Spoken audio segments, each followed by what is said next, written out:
Hello guys. I hope आप सभी अच्छे होंगे। और ये पहला लेक्चर पार्टनरशिप पे मेरा आ चुका है और आज दूसरा लेक्चर मैं पार्टनरशिप पे देने जा रहा हूँ गाइस। 4 लेक्चर में मैं पूरा पार्टनरशिप ख़त्म कर दूँगा।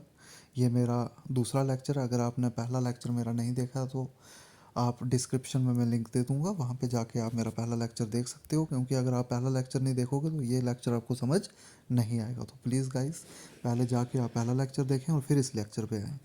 तो गाइज़, हमने अभी तक जो फंडामेंटल्स थे पार्टनरशिप के वो पढ़ लिए हैं। अब यहाँ से आगे हम नेक्स्ट पढ़ेंगे एडमिशन ऑफ ए पार्टनर। अगर नया पार्टनर हमें एडमिट करते हैं तो क्या उसके क्या प्रोविजंस होंगे, उसके बारे में हम यहाँ पे बात करेंगे। Modes of reconstitution of a partnership firm. Reconstitution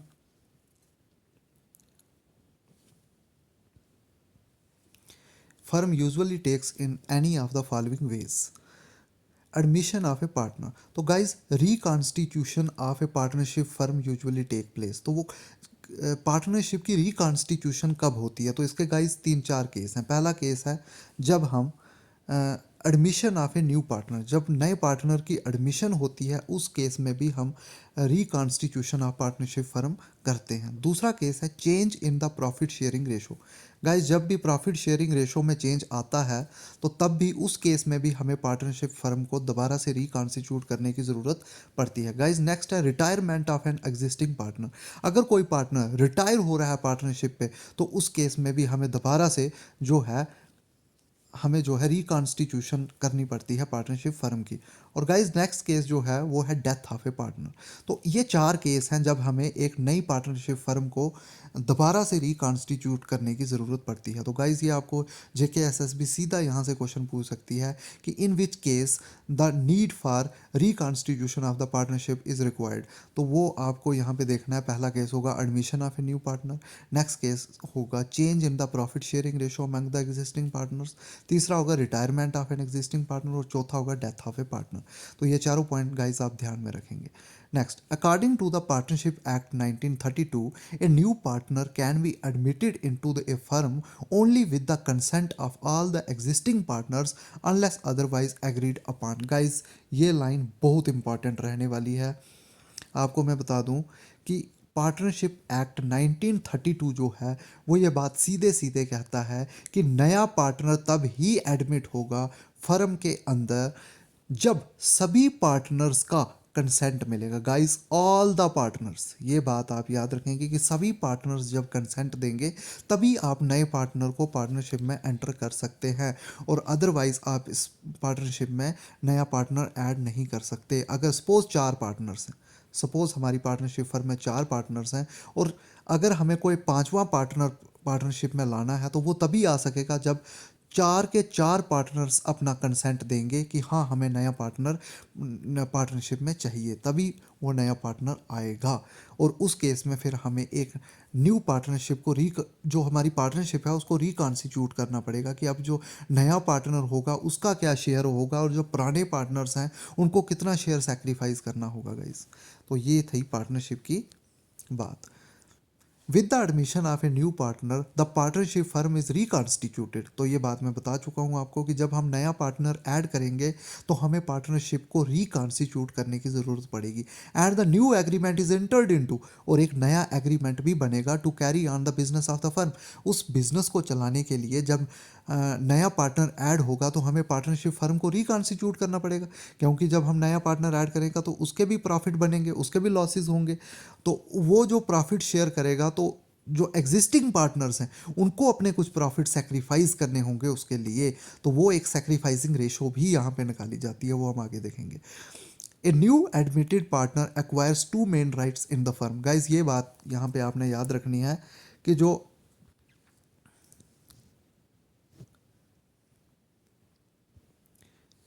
नया पार्टनर होगा उसको 2 राइट्स जो है फर्म के अंदर मिलेंगे। फर्स्ट जो है वो है right to share the assets of the partnership firm.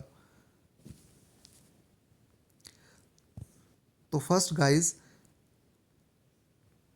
Just a second guys, तो पहला उसको जो मेन राइट वहाँ पे मिलेगा, right to share the assets of the partnership firm. तो पहले नंबर जो भी पार्टनरशिप फर्म के एसेट्स हैं वो उनको गाइज शेयर कर सकता है। तो जो नया पार्टनर ऐड होगा वो जितने भी एसेट होंगे पार्टनरशिप फर्म के उनको वो शेयर कर सकेगा। और दूसरा राइट जो पार्टनरशिप न्यू पार्टनर को मिलता है वो होगा प्रॉफिट शेयरिंग का। जो नया पार्टनर पार्टनरशिप फर्म में आएगा उसको ये राइट मिलेगा कि वो जो भी प्रॉफिट होंगे उनको शेयर कर सकेगा गाइस। तो ये बात आप ध्यान में रखेंगे कि उस चीज़ को कौन से दो राइट मिले हैं। पहला राइट ये मिला है कि वो एसेट्स हैं जो भी पार्टनरशिप फर्म के उनको वो शेयर कर सकता है, और दूसरा राइट ये मिला है कि पार्टनरशिप फर्म के जो भी प्रॉफिट होंगे वो उनको मिलेंगे। In the case of an established firm, कोई एस्टेब्लिश्ड फर्म है guys which may be earning more profits than the normal rate of return on its capital, the new partner is required to contribute some additional amount known as premium और goodwill. Guys ये बात अब समझने वाली आ चुकी है आपके सामने। यहाँ पे आपको एक बात समझनी होगी। सपोज गाइस पहले से कोई बिजनेस चल रहा है, चार बंदे उस बिजनेस को चला रहे हैं और वो बिजनेस जो है अर्न कर रहा है 15,000 पे पर मंथ। वो बिजनेस 15,000 पे पर मंथ अर्न कर रहा है। लेकिन अगर कोई मैं यहाँ पे हूँ और मैं नया बिजनेस खोलता हूँ, यही वाला बिजनेस अगर मैं खोलता हूँ तो मैं कमाऊंगा वहाँ पे 10,000। तो गाइज ये क्यों 5,000 ज़्यादा कमा रहा है? क्योंकि इसकी गुडविल है गाइज। ये बहुत पहले से काम कर रहा है और इसकी एक मार्केट में पहचान बन चुकी है। इसके लिए जो भी नया कस्टमर आएगा वो सीधा इस बिज़नेस के पास जाएगा और जिसकी वजह से ये ज़्यादा पैसे गाइज कमाएगा। ये 5,000 ज़्यादा कमा रहा है और ये 5,000 जो है ये नहीं कमाएगा, और यही होती है गुडविल। और इसी गुडविल के लिए नए पार्टनर को देना पड़ता है प्रीमियम। तो उसके लिए उसको भरनी पड़ती है गुडविल। जब भी नया पार्टनर ऐड होता है तो उसको कुछ पैसे देने पड़ते हैं वहाँ पे जाने के लिए, और उस पैसे को बोलते हैं goodwill. In the case of N establish firm which may be earning more profit, ऐसी फर्म जो ज़्यादा प्रॉफिट कमा रही है नॉर्मल रेट ऑफ रिटर्न से अपने कैपिटल पे, तो जो नया पार्टनर है उसको ही is required to contribute some additional amount, उसको कुछ एडिशनल अमाउंट देना पड़ता है और उसी अमाउंट को बोलते हैं प्रीमियम या फिर गुडविल। गाइस जेके एसएसबी सीधे सीधे आपको इस पर क्वेश्चन पूछ सकती है कि गुडविल क्या होता है। तो इसलिए गाइस आप ध्यान रखेंगे, गुडविल आपने पढ़ा भी होगा, गुडविल एक इनटेंजिबल एसेट होता है गाइस। ये आपने जर्नल में इस चीज़ को काफ़ी अच्छे से पढ़ा होगा। गाइस नेक्स्ट हम पढ़ेंगे न्यू प्रॉफिट शेयरिंग रेशो। तो जैसे ही नया पार्टनर, सपोज पहले चार पार्टनर थे, मैं आपको पढ़ा चुका हूँ ये चीज़ कि पहले अगर चार पार्टनर थे, जैसे ही नया पांचवा पार्टनर ऐड हुआ तो कुछ इसको हमें देना पड़ेगा और कुछ हमें सेक्रीफाइस करना पड़ेगा, तो वही न्यू प्रॉफिट शेयरिंग रेशो बनेगी। तो उसको हम देखेंगे अब अच्छे से।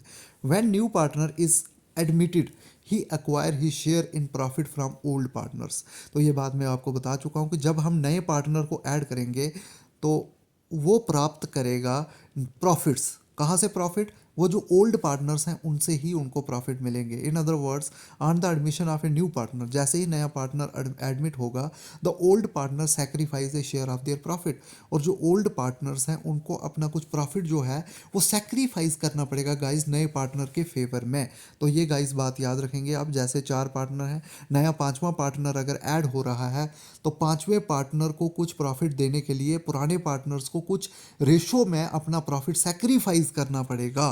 तो वो जो सेक्रीफाइसिंग रेशो है वो हम देखेंगे बाद में। नीचे हम सेक्रीफाइसिंग रेशो के बारे में भी बात करेंगे कि किस रेशो में वो जो है अपना प्रॉफिट जो है शेयर करते हैं। In any case on admission of a new partner the profit sharing ratio among the old partners will change, keeping in view their respective contribution to the profit sharing ratio of the incoming partner. Hence, there is a need to ascertain the new profit sharing ratio among all the partners. This depends upon how does the new partner acquire his share from the old partners, from which there are many possibilities. तो guys यहाँ पे मैं आपको बात बताना चाहूँगा कि जैसे ही नया पार्टनर ऐड होता है तो कुछ शेयर जो है वो सेक्रीफाइस किया जाता है ओल्ड पार्टनर्स। तो ये डिपेंड करता है कि कितना वो इन्वेस्टमेंट कर रहा है और उसी हिसाब से उसको प्रॉफिट दिया जाएगा। तो ये डिपेंड करता है उसकी इन्वेस्टमेंट पे गाइस कि नया पार्टनर कितना इन्वेस्ट करेगा उतना ही सेक्रीफाइस करेंगे ओल्ड पार्टनर्स उसके लिए प्रॉफिट। तो गाइज ये एक इलस्ट्रेशन है, इसको अगर आप समझेंगे तो आपको अच्छे से ये कंसेप्ट क्लियर हो जाएगा कि मैं क्या बताने जा रहा हूँ। Arushi and Vaishnavi are partners, ये दो पार्टनर्स थे और ये प्रॉफिट शेयरिंग इनकी जो रेशो थी गाइस वो भी आप ध्यान रखेंगे 3:2 थी। ये गाइज आप ध्यान रखेंगे। और इन्होंने एडमिट किया सुनीता को एज ए न्यू पार्टनर और उसका शेयर रखा है इन्होंने 1/5 in the future profits of the firm. जो भी फ्यूचर में प्रॉफिट मिलेंगे उसमें से 1/5 अब ये किसको दे देंगे, ये दे देंगे सुनीता को। और पहले पार्टनर्स जो थे वो थे आरुषि और Vaishnavi. Calculate new profit sharing ratio of Arushi, Vaishnavi and Sunita. लेकिन अब गाइज बोल रहा है कि आपको अब न्यू प्रॉफिट शेयरिंग रेशो निकालनी है इनकी। तो गाइज यहाँ पे आप देखेंगे कि सुनीता का शेयर हमें दिया हुआ है 1/5। तो ये बात हमें क्लियर है कि सुनीता का शेयर है 1/5। अब जो रिमेनिंग शेयर है गाइज वो कैसे निकलेगा, देखो आपको एक बात याद रखनी है कि टोटल कंप्लीट शेयर होता है 1। तो अगर टोटल 1 है तो उसमें से सुनीता का शेयर हमने रख लिया है 1/5 गाइज, वो है 1/5। तो 1 में से जब हम 1/5 निकालेंगे तो पीछे जो बचेगा वो रह जाएगा रिमेनिंग शेयर। तो 1 में से 1/5 जब हम निकालेंगे तो पीछे गाइज आपको देखने को मिलेगा 4/5। तो 4/5 जो है वो शेयर बचेगा बाकी पार्टनर्स जो बचे हुए हैं उनके लिए, क्योंकि 1/5 तो हमें सुनीता को देना है। तो अरुषि का अब नया शेयर क्या बना, जब उसने सेक्रीफाइस कर दिया नए पार्टनर के लिए, तो उसके बाद जो हमारा अरुषि का जो शेयर है वो क्या बचेगा, तो वो आप कैसे निकालेंगे गाइज, यहाँ पे ध्यान देंगे कि हमारे पास पहले कितना रेशो थी, 3:2। तो ये अरुषि का था और ये था वैष्णवी का। तो अरुषि का अगर हमें निकालना है तो आपको लिखना है 3 और टोटल 3 और 2 5 पार्ट्स हैं तो नीचे आएगा 5 मल्टीप्लाई बाई, और जो रिमेनिंग शेयर था वो कितना था गाइज, 1 में से माइनस करके वो था 4/5। जब हम इसको मल्टीप्लाई करेंगे तो गाइज ये हमें मिलेगा 12 गाइज, जब इसको हम मल्टीप्लाई करेंगे तो हमें मिलेगा 12/25। तो ये गाइज आपका शेयर बनेगा हमारी अरुषि का। और नेक्स्ट हम अगर वैष्णवी की बात करें तो वैष्णवी का भी हम ऐसे लेंगे गाइज, रेशो थी 3:2, ये था अरुषि का, ये था वैष्णवी का। और वैष्णवी का था 2 तो हम लिखेंगे 2, और टोटल जो है 3 और 2 5, ये हम डिनोमिनेटर में लिखेंगे। और जो हमारा रिमेनिंग शेयर था वो था 4/5, क्योंकि हमने 1 में से माइनस किया हुआ था 1/5 का, क्योंकि 1 सुनीता का शेयर था। तो जब हमने माइनस किया तो 4/5 बचा। तो गाइज जब इसको हम मल्टीप्लाई करेंगे तो ये हमें मिलेगा 8/25। तो ये हमारा आ गया वैष्णवी का शेयर। तो आई होप गाइज आपको ये बात समझ आई होगी। और ये आ गया हमारा अरुषि और वैष्णवी का new profit sharing ratio. Arushi, Vaishnavi और सुनीता की हमें ये प्रॉफिट शेयरिंग रेशो निकालने के बाद गाइस मिलेगी 12 × 8 × 5। तो ये हमें रेशो हमारी जो है वो निकल के सामने आएगी 12:8:5। ठीक है गाइस, तो आपको हाई होप समझ आएगी। अभी आप ये सोच रहे होंगे कि ये जो हमारा सुनीता का शेयर है ये 5 कैसे आया, तो गाइस ये भी मैं आपको अच्छे से क्लियर कर लेता हूँ। वेट गाइस, देखो ये हमारा सुनीता का शेयर है 1/5। अब जब मैंने निकाला तो इसका था, अरुषि का था 12/25। और जो हमारे तीसरी है वो है वैष्णवी, और वैष्णवी की मैं बात करूँ तो उसका था 8/25। गाइज अब इसका भी डिनोमिनेटर 25 है, इसका भी 25 है, तो इसको 25 करने के लिए हमें 5 से मल्टीप्लाई करेगा। तो अगर डिनोमिनेटर में 5 से किया तो ऊपर भी 5 से करना पड़ेगा। तो जब हमने ये रेशो निकाली तो देखो अब ये बन जाएगा 5/25। ये हमारा सुनीता का शेयर है, और ये हो जाएगा 12/25। सॉरी गाइज, एक मिनट। जब हमने इन तीनों को मल्टीप्लाई करने के बाद हमें देखने को मिला कि सुनीता का था 5/25, 5/25, और उसके बाद आरुषि का जो शेयर था गाइज वो था 12/25, और तीसरा जो हमारा वैष्णवी का शेयर था गाइज वो था 8/25। तो ये हमारी रेशो बन जाएगी गाइज 5 रेशो एंड 12:8 गाइस। तो आपको ये बात समझ आ गई होगी कि ये कैसे यहाँ पे रेशो निकाली गई है। आई होप गाइस आपको यहाँ तक ये बातें समझ आई होंगी। अब हम चलेंगे नेक्स्ट सैक्रिफाइसिंग रेशो पे। तो सैक्रिफाइसिंग रेशो होती है गाइस कि जब नया पार्टनर ऐड हुआ तो पुराने पार्टनर्स ने कितना शेयर जो है वो उन्होंने सेक्रीफाइस किया नए पार्टनर के लिए। तो गाइस JKSSB सैक्रिफाइसिंग रेशो का सीधा सीधा आपको फार्मूला पूछेगी। कई एग्जाम में मैंने ये क्वेश्चन देखा हुआ है कि सैक्रिफाइसिंग रेशो का फार्मूला। तो the ratio in which the old partners agree to sacrifice their sharing of profit in favour of the incoming partner. Guys याद रखना कि जो नया पार्टनर आया उसके लिए जो प्रॉफिट शेयर किया उन्होंने उसको बोलते हैं sacrificing ratio. The sacrifice by a partner is equal to old share of profit minus new share of profit. Guys इसकी मैं आपको एक ट्रिक बता देता हूँ, इसके लिए आपने याद रखना है, वेट गाइज, इसके लिए आप याद रखो एक टर्म SON। देखो, S means sacrificing ratio, O means old ratio और N means new ratio. Guys ये 3 टर्में आपने याद रखनी है। तो ये हो गया आपका sacrificing ratio is equal to old ratio minus new ratio, या आप ऐसे भी बोल सकते हो कि sacrificing ratio is equal to old share minus new share. तो देखो यहाँ पे ओल्ड शेयर और न्यू शेयर, ये S, ये O और ये N। तो सन आप याद रख सकते हो, सन से आपको सीधा पता चलेगा कि sacrificing ratio is equal to old share minus new share. तो यहाँ से आपको सेक्रीफाइसिंग रेशो का फार्मूला याद हो जाएगा। ओ आई होप गाइस आपको यहाँ पे ये ट्रिक काम आई होगी, तो ये आपको कहीं ना कहीं फ़ायदा देगी। नेक्स्ट गाइस हमारा टॉपिक है गुडविल, और goodwill is the most most most important topic. यहाँ पे आपको क्वेश्चन पार्टनरशिप में अगर गुडविल पे आपको क्वेश्चन नहीं आया तो आई होप गाइस एग्जामिनर जो आपको चेक कर रहा है शायद वो कहीं ना कहीं लैग कर रहा है, क्योंकि गुडविल पे क्वेश्चन जो है पार्टनरशिप में आना बहुत ज़्यादा जायज़ है। Goodwill is also one of the special aspect of partnership. Goodwill की अगर हम बात करें तो ये एक बहुत ही एक खास एरिया है पार्टनरशिप अकाउंट का, विच रिक्वायर्स एडजस्टमेंट, और जो जिसमें आपको एडजस्टमेंट करने की ज़रूरत पड़ती है। Also valuation if not specified eight the time of reconstitution of a firm. और गुडविल का पता हम तभी लगाते हैं जब हमें दोबारा रिकॉन्स्टिट्यूट करना पड़ता है फर्म को। ए change in the profit sharing ratio, the admission of a partner और द रिटायरमेंट और डेथ ऑफ ए पार्टनर। तो मैंने आपको पहले भी बता चुका हूँ कि reconstitution of a partnership firm 4 cases में होती है guys: admission of a partner, retirement of a partner, death of a partner, और अगर हम चेंज कर रहे हैं प्रॉफिट शेयरिंग रेशो में तो इस केस में आप रिकॉन्स्टिट्यूशन करते हो फर्म की और गुडविल निकालते हो। तो गाइस एक और बात आप यहाँ पे याद रखेंगे, गुडविल जो है हमारी वो 2 तरह की है। गुडविल इज़ ऑफ 2 टाइप्स, एक होती है परचेज्ड गुडविल और एक होती है सेल्फ जनरेटेड गुडविल। जो हमारी परचेज्ड गुडविल है गाइस उसको हम सीधा सीधा हम अपनी जो बुक्स ऑफ अकाउंट है वहाँ पे शो करते हैं, लेकिन जो सेल्फ जनरेटेड गुडविल होती है गाइस, ये याद रखेंगे, इसको हम अकाउंट्स की बुक्स में मेंशन नहीं करते हैं। तो ये भी आपको क्वेश्चन आ सकता है कि which of the following goodwill is mention in the books of account, तो आपने आंसर वहाँ पे परचेज्ड गुडविल पे टिक करना है गाइस, ये आप मेरी बात याद रखेंगे। अब हम बात करेंगे अकाउंटिंग स्टैंडर्ड 26 की guys.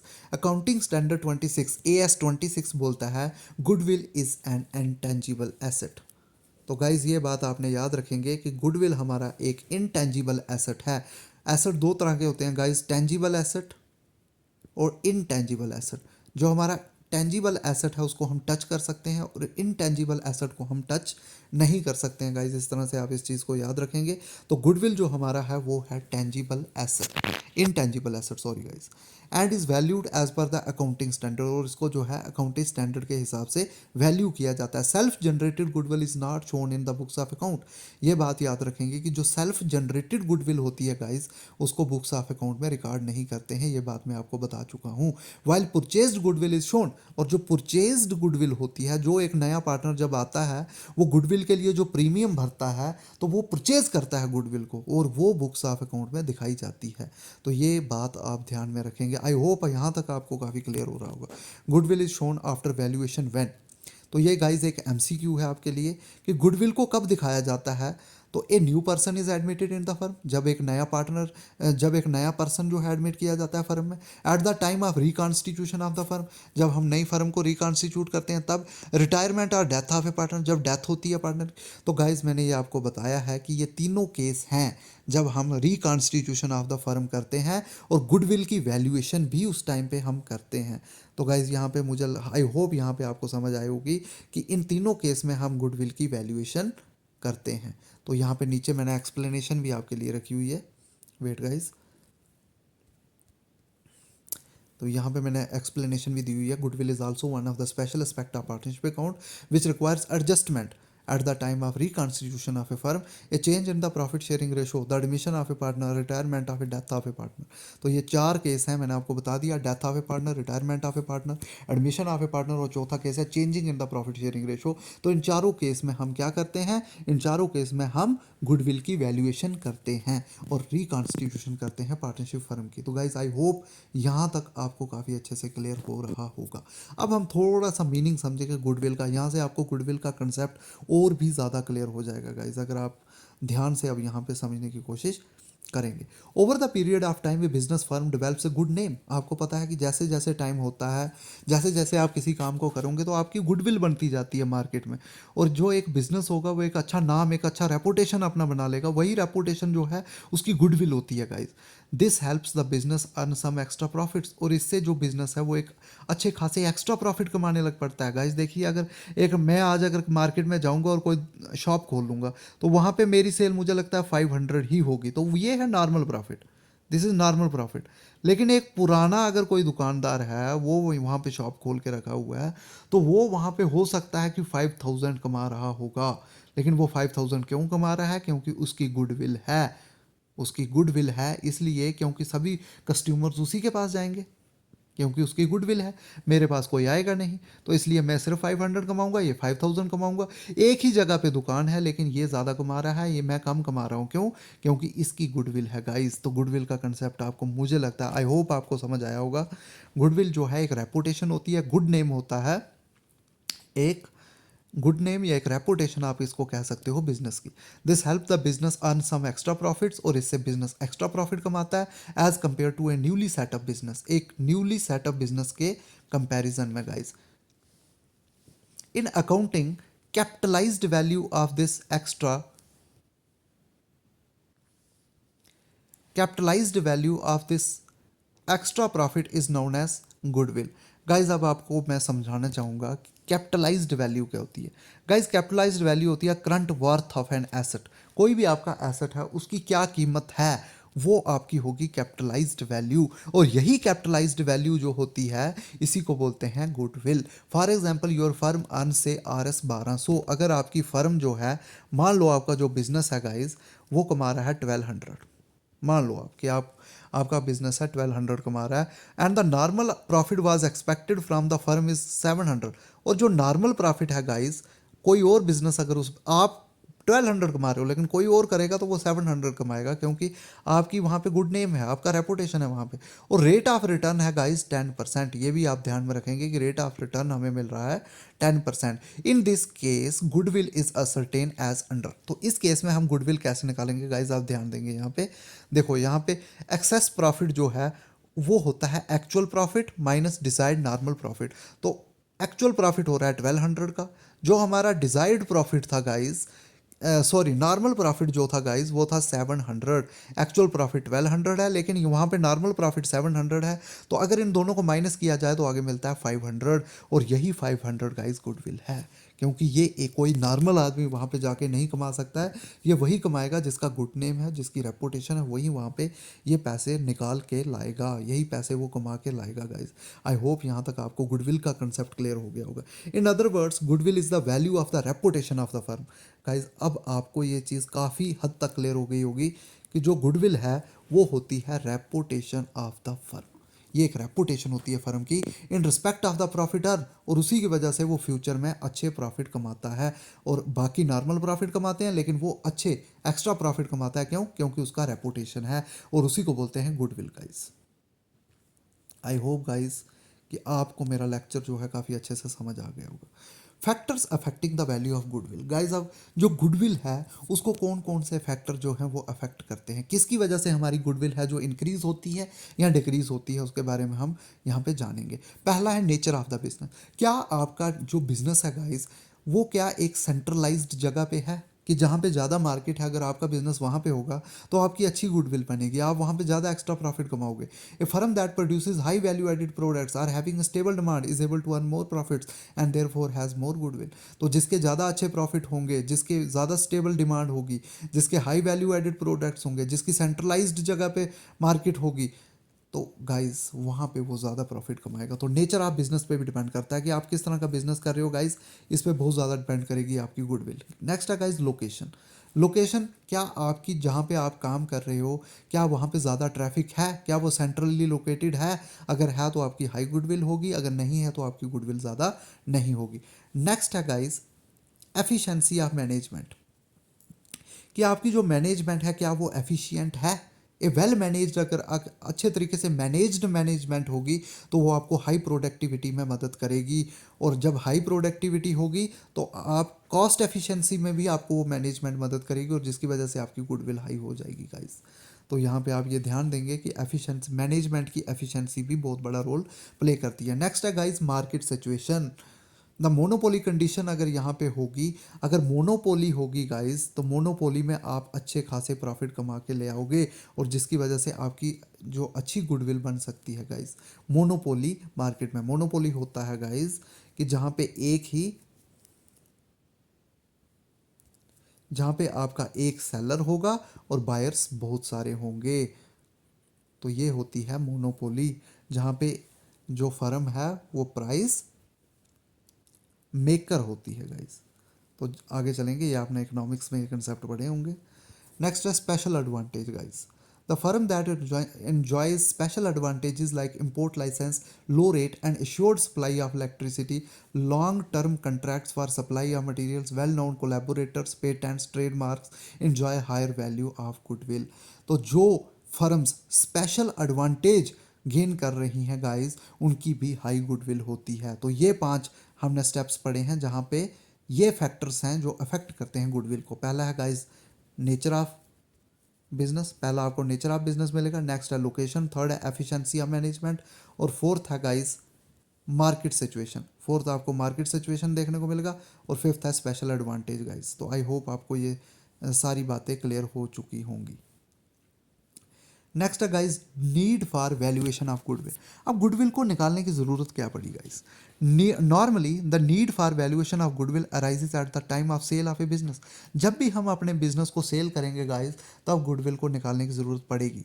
But in the context of a partnership firm it may also rise in the following circumstances. लेकिन पार्टनरशिप के आधार पर यहाँ पर कुछ और भी हालात जो हैं वो पैदा हो सकते हैं कि हमें उस गुडविल निकालने की ज़रूरत पड़ सकती है। तो पहला केस है गाइस, यहाँ पे ध्यान रखेंगे आप, पहला केस है change in the profit sharing ratio among the existing partner. जैसे ही प्रॉफिट शेयरिंग रेशो को चेंज करने की ज़रूरत पड़े, तो उस केस में हमें जो है गुडविल निकालने की ज़रूरत गाइस पड़ती है। नेक्स्ट है guys admission of a new partner. जैसे ही नया पार्टनर जो है उसकी एडमिशन होगी, तो उस केस में भी हमें जो है गुडविल को वैल्यूएट करने की ज़रूरत पड़ती है। और नेक्स्ट है रिटायरमेंट ऑफ ए पार्टनर, फिर है डेथ ऑफ ए पार्टनर, और फिर dissolution of a firm involving sale of a business. जब भी हमें सेल करनी पड़े बिजनेस की, तब भी हमें गुडविल निकालने की ज़रूरत पड़ती है। या फिर पार्टनरशिप फर्म एमलगमेट हो रही हैं, वो आपस में मिल रही हैं, तो उस केस में भी गाइस हमें गुडविल को निकालने की ज़रूरत पड़ती है। तो आई होप गाइस यहाँ तक लेक्चर आपको काफ़ी अच्छे से समझ आ रहा होगा। अगर आपको थोड़ा सा भी मेरा लेक्चर पसंद आ रहे हैं, मेरा एफर्ट पसंद आ रहे हैं, तो प्लीज़ लाइक एंड शेयर इस वीडियो को प्लीज़ करें, और कमेंट भी करें कि आपको क्या चीज़ यहाँ पे अच्छी लग रही है या नहीं लग रही है, या क्या इम्प्रूवमेंट की ज़रूरत है। नेक्स्ट गाइज हम पढ़ेंगे methods of valuation of goodwill. तो गाइज अब हम पढ़ेंगे कि कौन कौन से मेथड हैं गुडविल को फाइंड करने के।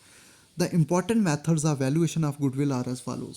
तो जो इम्पॉर्टेंट मैथड्स हैं जिससे हम गुडविल को फाइंड कर सकते हैं गाइस, वो है हमारे एवरेज प्रॉफिट मेथड, जो कि बहुत इंपॉर्टेंट है, super profit method very very important, capitalisation method, और नेक्स्ट है गाइस एवरेज मेथड। तो ये चारों मेथड आपको अच्छे से यहाँ पे समझने हैं। तो गाइस पहले हम पढ़ेंगे एवरेज प्रॉफिट मेथड। तो गाइज एवरेज प्रॉफिट मेथड के ऊपर मैं सीधा आपको क्वेश्चन करवाऊंगा, और यहाँ से ही आपको एवरेज प्रॉफिट मेथड जो है समझ आ जाएगा। तो गाइज यहाँ पे हम ध्यान से देखेंगे जो प्रॉफिट हुआ है पिछले 5 सालों में। तो गाइज यहाँ पे थोड़ा समझेंगे आप कि जो प्रॉफिट है पिछले 5 सालों का फर्म का, 2010 में 4 लाख है, 2011 में 3,98,000 है, 2012 में 4,50,000 है, 2013 में 4,45,000 है, और 2014 की अगर बात करें तो वहाँ पे हमें 5 लाख का प्रॉफिट हुआ है। तो goodwill of the firm on the basis of 4 year purchase of 5 year average profit. तो 5 ईयर का एवरेज प्रॉफिट है, लेकिन हमें गुडविल निकालनी है 4 ईयर के परचेज पे।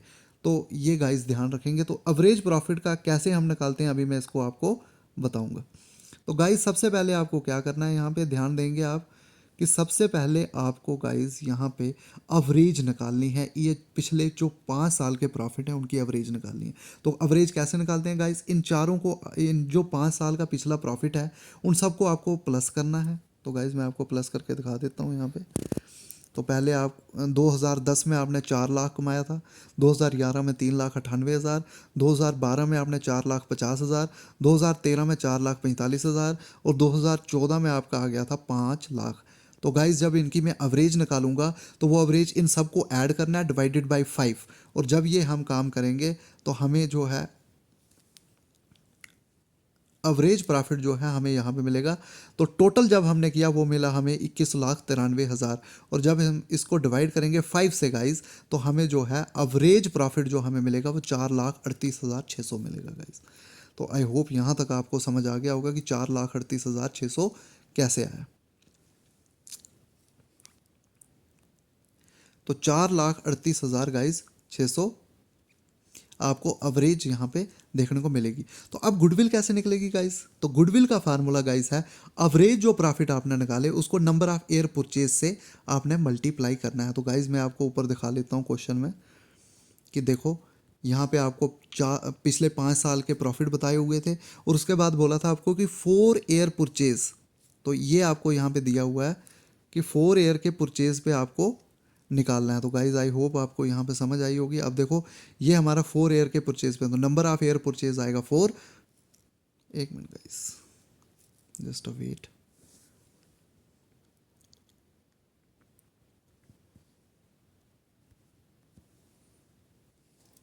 तो ये देखो यहाँ पे 4 साल के लिए हमें निकालना था, और हमारे एवरेज प्रॉफिट जो थे वो 4,38,000 थे, और जब मैंने इनको मल्टीप्लाई किया तो हमारे पास मिला 17,54,400, और ये है गाइस हमारी गुडविल। तो मुझे आई होप आपको पहला मेथड समझ आ गया है। तो दोबारा से एक बार मैं आपको रिवाइज करवा लेता हूँ, शायद आपको ये चीज़ क्लियर ना हुई हो। तो प्रॉफिट हमारा पिछले 5 साल का अगर बात करें यहाँ पे हम, तो पिछले 5 साल के प्रॉफिट की अगर हम बात करें तो 2010 में 4 लाख था, 2011 में 3,98,000 था, 2012 में 4,50,000 था, 2013 में 4,45,000 था, 2014 में 5 लाख था। तो जब ये 5 साल के जो प्रॉफिट थे इनकी मैंने एवरेज निकाली, और वो एवरेज मुझे मिली 4,38,000 गाइस, 4,38,600। और गाइज उसके बाद मुझे निकालना था 4 एयर परचेज पे, 4 एयर परचेज पे गुडविल निकालनी थी पिछले 4 साल की। तो नंबर ऑफ एयर परचेज्ड जो था वो था 4 साल। 4 साल के लिए यहाँ पे गुडविल खरीदी हुई है न्यू पार्टनर ने, और ये थे उनके एवरेज प्रॉफिट गाइज। तो गाइज ये थे उसके एवरेज प्रॉफिट, और ये थे हमारे पिछले 4 साल के लिए जो उसने गुडविल परचेज की, और टोटल गुडविल उसकी बन गई 17,54,400। और आई होप आप गाइज आपको ये चीज़ समझ क्लियर हुई होगी। नेक्स्ट है guys weighted average profit method. इसमें आपको ज़्यादा कोई टेंशन लेने वाली ज़रूरत है नहीं, क्योंकि ये सेम मेथड है एवरेज प्रॉफिट मेथड की तरह ही, इसमें सिर्फ वेट दिया जाता है। तो ये गाइज आप यहाँ पे इसको पढ़ लेना ध्यान से, पीडीएफ आपको दे दूंगा मैं। तो नेक्स्ट गाइज अगर हम बात करें तो नेक्स्ट मेथड है हमारा सुपर प्रॉफिट मेथड, और super profit method is very very important. अगर एग्जाम में क्वेश्चन आया तो आई होप गाइज कि आपको सुपर प्रॉफिट से क्वेश्चन देखने को मिल सकता है, तो इसलिए ये मेथड आपको अच्छे से समझना है। तो गाइज सुपर प्रॉफिट मेथड भी मैं आपको सीधा क्वेश्चन से ही समझाने की कोशिश करूँगा, ज़्यादा इसमें आपको कुछ ज़्यादा समझना नहीं है। तो गाइज सुपर प्रॉफिट मेथड का सबसे पहले मैं आपको फार्मूले पे लेना चाहूँगा कि सुपर प्रॉफिट का फार्मूला जो है वो क्या है, गुडविल निकालने का।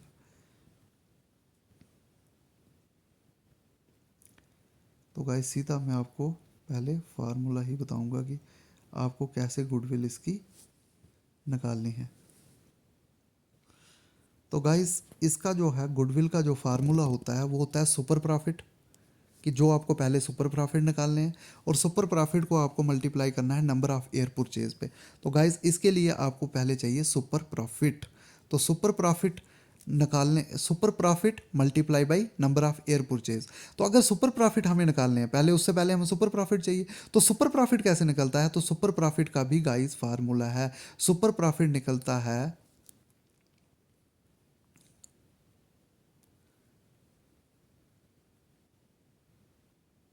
गाइस सुपर प्रॉफिट के लिए आपको नॉर्मल प्रॉफिट निकालना पड़ेगा पहले। तो नॉर्मल प्रॉफिट निकालने का फार्मूला गाइस आपके सामने यहाँ है। नॉर्मल प्रॉफिट निकालने के लिए आपको सबसे पहले निकालना है, नॉर्मल प्रॉफिट का फार्मूला आपको देखने को मिलेगा ये वाला। तो नॉर्मल प्रॉफिट का फार्मूला है guys capital employed into normal rate of return upon 100। Guys सबसे पहले मैं आपको क्वेश्चन पढ़ा लेता हूँ एक बार। The books of a business showed that the capital employed on December 31 2014 R S 5 lakh. तो जो बुक्स हैं बिजनेस की वो कैपिटल हमें शो कर रही हैं 5 लाख, और जो प्रॉफिट हुआ है पिछले 5 साल में वो हुआ है 2010 में 40,000, 2011 में 50,000, 2012 में 55,000, 2013 में 70,000 और 2014 में 85,000। गाइस इन सब की आपको एवरेज निकालनी पड़ेगी। You are required to find out the value of goodwill based on 3 year purchase. तो आपको 3 साल के परचेज पे आपको गुडविल निकालनी है। और super profit of the super profit of the business given that the normal rate of return is 10%। तो नॉर्मल रेट ऑफ रिटर्न हमें दिया हुआ है। तो सुपर प्रॉफिट निकालने के लिए गाइस हमें नॉर्मल प्रॉफिट निकालने पड़ेगा। तो नॉर्मल प्रॉफिट हम कैसे निकालेंगे गाइस? तो उसका फार्मूला है कैपिटल एम्प्लॉयड कि हमने कितनी कैपिटल गाइज लगाई हुई है, कैपिटल एम्प्लॉयड कितनी है हमारी। तो क्वेश्चन में मैंने बताया कि 5 लाख हमारी कैपिटल एम्प्लॉयड है।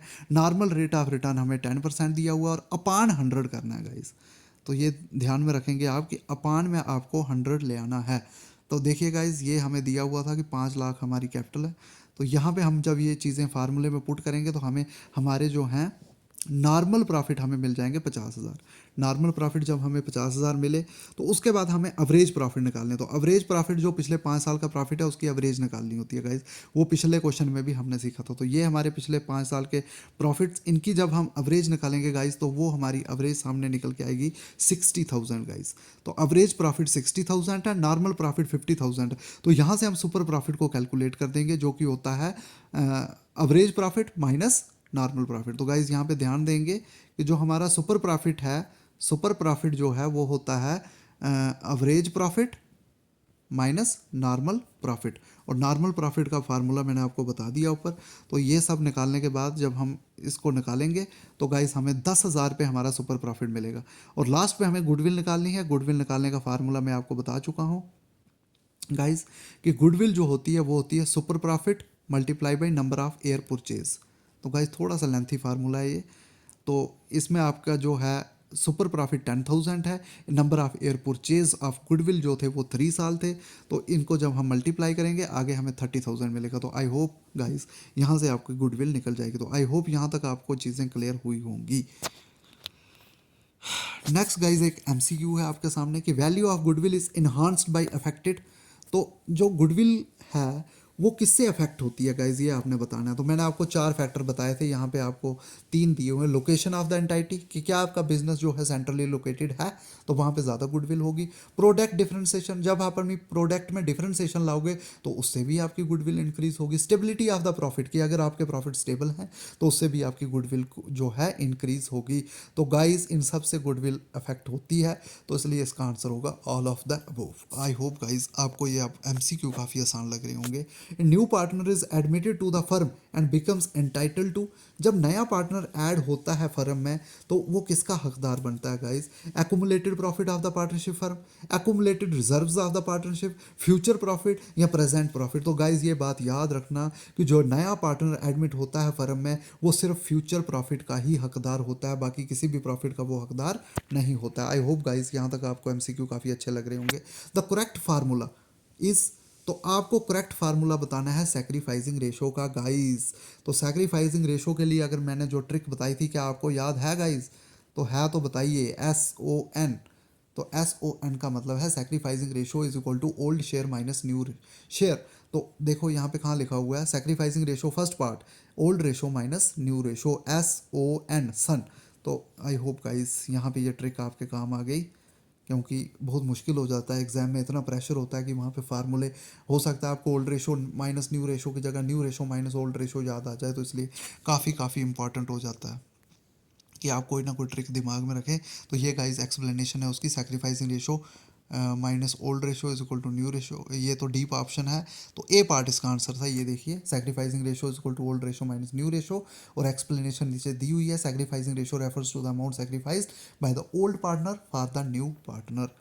तो आई होप गाइस कि आपको ये लेक्चर अच्छा लगा होगा। अगर आपको अच्छा लगा है तो प्लीज़ लाइक एंड शेयर करिए इस लेक्चर को, और प्लीज़ अगर आपको अच्छा लगा है तो कमेंट भी करिए कि आपको ये लेक्चर कैसा लगा, और अगर आपको और लेक्चर्स चाहिए इस पे तो प्लीज़ गाइस मुझे कमेंट में बताइएगा।